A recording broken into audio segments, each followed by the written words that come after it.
difference in the several? Well, overall, the second half, I thought our defensive intensity was better.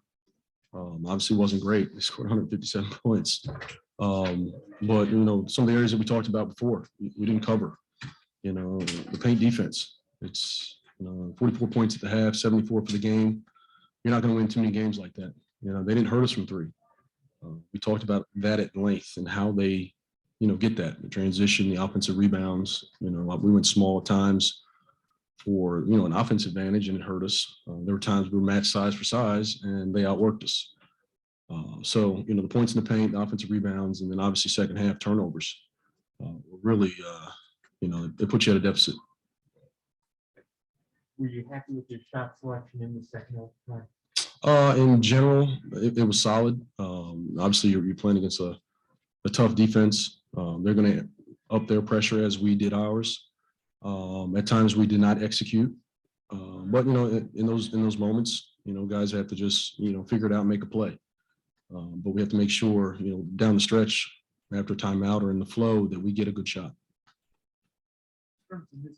A game like this being a development opportunity, how valuable is it for guys like for really?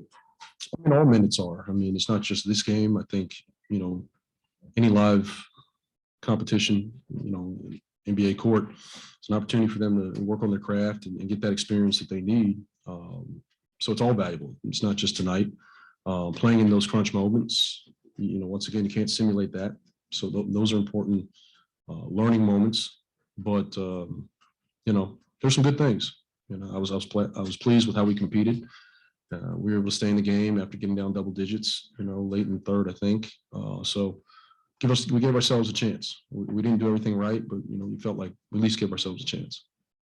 Your rationale for the lineup change at center? It kind of goes back. Actually, we talked about giving TB a long look of games. We were transitioning to go back to Gaff as a starter, and he got COVID, and so then he missed an amount of time. But overall, it's I think just the defensive presence was the biggest key. And TB does a lot of good things. So it's not a knock at him at all, but we've had some success early with Gaff, in that starting group, and I wanted to go back to that. You intend to continue to start Gaff for the remainder of the season? I don't necessarily want to say the remainder of the season, but for now, until I decide otherwise, yeah. What stands out to you when watching Murray play? I think he had a triple double, or at least with 4 minutes left. He makes it look easy. He really does. He's shifty. He's aggressive. He's strong, and his quickness, it lends to his ability to go wherever he wants on the floor. Whether we're in coverage and we're up, if you're down the floor, he's attacking, eating up all that space, and even versus switches. He's got a confident mid-range pull-up, so it's just tough to, to negate even when you are, able to keep him in front. He's shooting that thing with a lot of confidence. So his ability to get to the free throw line. I know late we were, fouling Pirtle to steal some possessions, but 43 free throws is, that's a huge number. You mentioned that pull up with Murray. You mentioned that there's just not a lot you can do. What else is there? Something you can try? How do you defend? Yeah, late in the, I believe fourth and first overtime, we tried to go get him and get the ball out of his hands. It's really the only options left. With the amount of shooting that they have on the floor and their ability to attack the paint. Yes, you're giving something up, puts you in rotations and potentially at a deficit on the glass. But take the ball out of his hands, maybe something positive will happen. How difficult was it to limit Kelvin Johnson's threes? Shouldn't have been difficult at all. We went into the game saying he's a runoff, and we didn't run him off once. 5 for 9. So we obviously didn't, carry that over and implement that in the game. How obviously you wanted to execute and win the game, but how disconcerting is it that your team didn't execute a pretty clear directive such as that? Well, hopefully it's a teaching moment. We were out of timeouts. We're going in the flow. The play is drawn up, so everyone should understand that. But you just having that attention to detail and carry over, and there's a stoppage in play. You got to make sure, you're in the right spot. You know what your responsibilities are in that moment, and we have to execute. It's simple, but somehow, some way, we have to make sure we get at least a shot up. Speaking of the defensive execution, not just on Kelvin, but, you talked about coming back, hey, we got to play defense to better for this final stretch. And obviously that wasn't the best tonight. Not at all. Was that not following the directive, or was that just the Spurs team? A little bit of both. I mean, we could have done, a lot better in certain areas. But I have to give them credit. They've been playing exceptionally well offensively. They're scoring a lot of points. Once again, they lead the league in points in the paint. So that's not unique. Obviously, to this extent, it's a bit high, but they average 56 points in the paint. So they're doing something right. They're playing to their strength, and I have to give those guys a lot of credit. All right, last question, Anu. Hey, Coach, obviously back-to-back tomorrow. Does the high minutes for guys change anything for tomorrow, or you kind of just roll out your usual game plan minutes-wise? We'll attack it the same. As of now, we'll have to reevaluate the bumps and the bruises this evening and tomorrow morning. And, if there's a recommendation for limitations, then we'll go forth there. But if not, you plan on using the rotation the same. And it seemed like a bunch of guys got nicked up at different points in the game. Do you know if any of them are potentially serious? I don't believe so, but I don't want to comment without knowing. Thanks, Coach. Safe travels. Thank you. All right, appreciate you, Coach. Without any points were scored.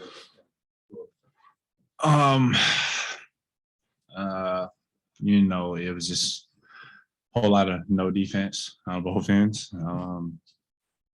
But I think we did a great job, honestly, of just competing. I think we had possessions where it's just really the little things, boxing out, gambling, just those little things. That's all. But I think overall, can't be mad. Played 3 overtimes. Was it 3 overtimes? 2? Oh, felt like 3. So I can't be mad. With so much action in a game like that, is there like a play or a one particular thing that you kind of look back on and wish went differently for you guys? There's a bunch of plays, but there's really no point to ever really do about it, because you can't do nothing about it. Obviously there were a couple plays, but you'll win some, you lose some. So on to the next. Kyle, what was some of the discussions that you guys were having as you go into the overtime? I'm just curious, what were you guys talking about amongst yourselves at that point? The biggest thing was just trying to stay connected defensively. I thought we had great competitive spirit in the second half and overtimes. Everyone wanted to win. Everybody was, rallying behind each other, and that's all you can really ask for. And, like I said, we gave ourselves a chance, and just fell short. So.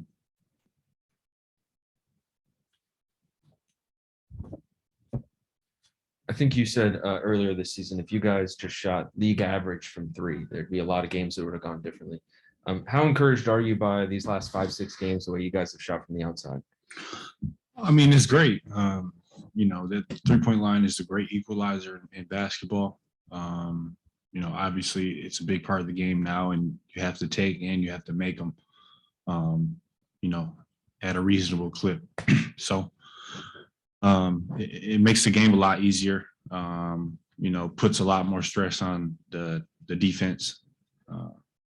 It just makes everything click a little bit more. So.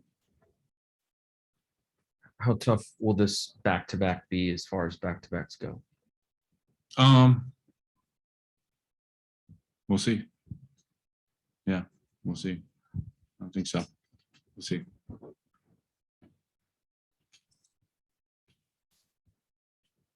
Neil? Hey, Kuz, just to piggyback off that a little bit, typically, what do you do to try and get your body right and ready for second night of a back-to-back, especially when you have travel in between? Um, just try to get a lot of sleep, as much as you can. Someone like me, it's very, very tough because I'm so rushed from the game, and I'm usually up till 3, 4 in the morning, just because my mind's racing. But typically, especially in a situation like this, you get into the city, try to fall asleep as much as you can. Usually have a team meeting around 11 or 12. Then you just go right back to sleep and just you're running on fumes, and you just try to figure it out. And yeah, that's a back-to-back in the NBA. Thanks, Hughes. Safe travels. Yeah, no problem. Last question to Christos. Hey, coach, hope you're doing well. How important and what you need to do as a team is to turn the frustration for the outcome on tonight's game into the motivation, determination about the game in Cleveland? Yeah, I think the best thing in all of basketball is, we got another shot tomorrow, and you have to have a short-term memory. And obviously, this one stings a little bit because we had opportunities to win, and went down the stretch, and we gave ourselves a chance, but can't dwell on it because got one of the better teams in the Eastern Conference. Going to their house, and it's gonna be a dogfight. Obviously this is the time where really good teams are preparing and get ready for the playoffs. So that they're gonna bring it, and we're on the outside looking in still. So we're gonna be fighting as well. So I think it's gonna be a great battle, and it's all about who's gonna want it more. So And speaking about your game and about your presence in the team, do you feel now more responsible to lead the team into get back on the winning column? I do, but we have a team of leaders. I think everyone has input. Everybody's, everyone values each other's voice, and that's what it's about. It's not about just me being a leader or whatnot. It's about everyone holding everyone accountable and being on the same page. And I think that's how all great teams are. So. Thank you very much. Yes, sir. Thanks, Coach. Not the outcome that we wanted didn't come out to it, but it was a hard fought game. You really can't be mad at it. It's a lot of things that we could fix to prevent a long game like that. But at the end of the day, you really can't be mad at the effort and the energy that we put into it. Obviously, a much different story on offense than defense. Mhm. Offensively, the positives. What led to such a big game for you guys? We really just came out and played basketball. Kept the ball moving to a T. Made sure we made the defense move. There was times where it stuck, but at the end of the day, we figured it out. We got the ball to the right guys that needed to take the right shots. We got the ball into the paint. We got to the free throw line. Little by little, it was just chip away, chip away, chip away. And we paid attention to details. Like I said, just at the end, the outcome wasn't what we wanted. They made the lineup change tonight. Starting. Mhm. How tough was it for you to go through the period where you weren't playing as much as you wanted to? It was tough. There was a lot of frustration, but at the end of the day, I wanted to be a good teammate. So I didn't want to wear my feelings on my sleeve. There was times where I did, but at the end of the day, I can't bring that negative energy around the team. So, I apologize to the team for that, the times that I did do it. But at the end of the day, I just wanted to be the best teammate I possibly could be for the time that I was, on the sideline. I tried to keep as much energy on the sideline for the team, for the guys that was out there on the floor. Like I said, the frustration was up and down. It was a bit 50-50 for me. But in a situation like that, learn to be professional is the main thing. It was going to be times where I probably was going to be in the game for maybe 3 minutes, come right back out and not play for the rest of the game. Sometimes that frustrated me, but at the end of the day, getting out of my own head and getting out of my own world to be able to be a good teammate for my team is the main thing that I wanted to do. And how do you, in terms of an opportunity for you to grow, develop, how critical are these now final 23 games? Very critical. At the end of the day, we just got to take it one game at a time. The next game is the biggest game for sure for us, because we want to make a stretch no matter what the outcomes of these games is, whether it's an ugly win or a pretty win. We want to come out and we want to play basketball to where we can get back in the position we were in at the beginning of the year or even close. So really just coming out and having that mindset that by the end of the regular season, we're going to be either in the play-in or the playoffs, plain and simple. What does having Ish Smith back do for you? Is a guy who can get in the lane and throw lobs. I mean, it's good. You know, Ish does his thing. He's a real crafty guard. He keeps guys guessing for sure. Really, you know, I feel like there's a lot of people out there on the floor that really have a hard time trying to contain him because you never know what he's going to do. You know, he's one of those shifty guards that knows how to find guys on the roll, find guys on the three-point line, and find cutters, plain and simple. And whenever he wants to get a basket himself, he does that for sure. So, I mean, it's great to have Ish back because, you know, little by little, he does the little things for sure. He'll get in and rebound. You know, he got him a dunk in Indiana. You know, it's rare to see that. But he does little things like that to give energy to this team. And, I mean, he's a real big help. And with me, I mean, just for him being able to find me and stuff to where I can be able to put pressure on the rim and open up the floor is a good thing because if he doesn't hit me, he's going to hit somebody on the corner or on the wing or anything like that because I'm rolling so hard to the basket. How tough was it to limit Pirtle on the offensive glass? Pearl is a dynamic rebounder. And it's real tough. I mean, he's a real big dude. He's strong. So it was tough because there was times in the game where I was a bit gassed. I'm not gonna lie to you because this is kind of like my first game back playing, you know, the usual minutes that I would usually play. And then coming back from the COVID protocol and stuff. I've been working ever since, really just trying to make sure I get my win back and stuff. So it was a bit tough, you know, but I never step down from a challenge. I go out and I give 110% whatever I do. I mean, you know, props to him because he comes out and he does his job. He knows what he has to do and he knows his job well, for sure. So props to him. And like I said, just coming out and giving 110% effort, trying my best to fight the Giants of the league. Neil. Daniel, first off, how's your ankle feeling? It's doing better. You know, it was a crazy turn of events because when I heard it, I went back down and my adrenaline was kind of rushing. I came out and I blitzed Murray. At that time, it wasn't hurting. And then right when they turned it over, that's when it started like really just pumping. It felt like something was on it, just making it pump, and it was real bad. But getting back on the sideline and making sure I kept it loose and not really just letting it get too tight was the best thing because going back in, it felt great. You know, right now it feels amazing. I went in and got some ice on it. You know, so ready for the next game for sure.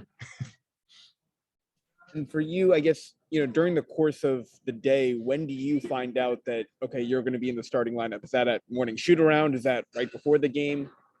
No, it was morning shoot around. I didn't know if I was starting or if I was coming off the bench. I really wasn't too worried about it because I knew for a fact I was going to get some type of time today. But knowing that I was going to start, you know, it put me back in the mindset of just coming out and really just setting the tone with the energy, setting the tone on the glass, setting the tone on defense. And that's the main couple of things that I really wanted to set the tone with tonight, especially since I found out that I was starting. I knew that this was a team that was going to be really trying to get downhill in the paint. So setting the tone on defense to trying to protect the basket as much as I can and gang rebound was the main thing for me.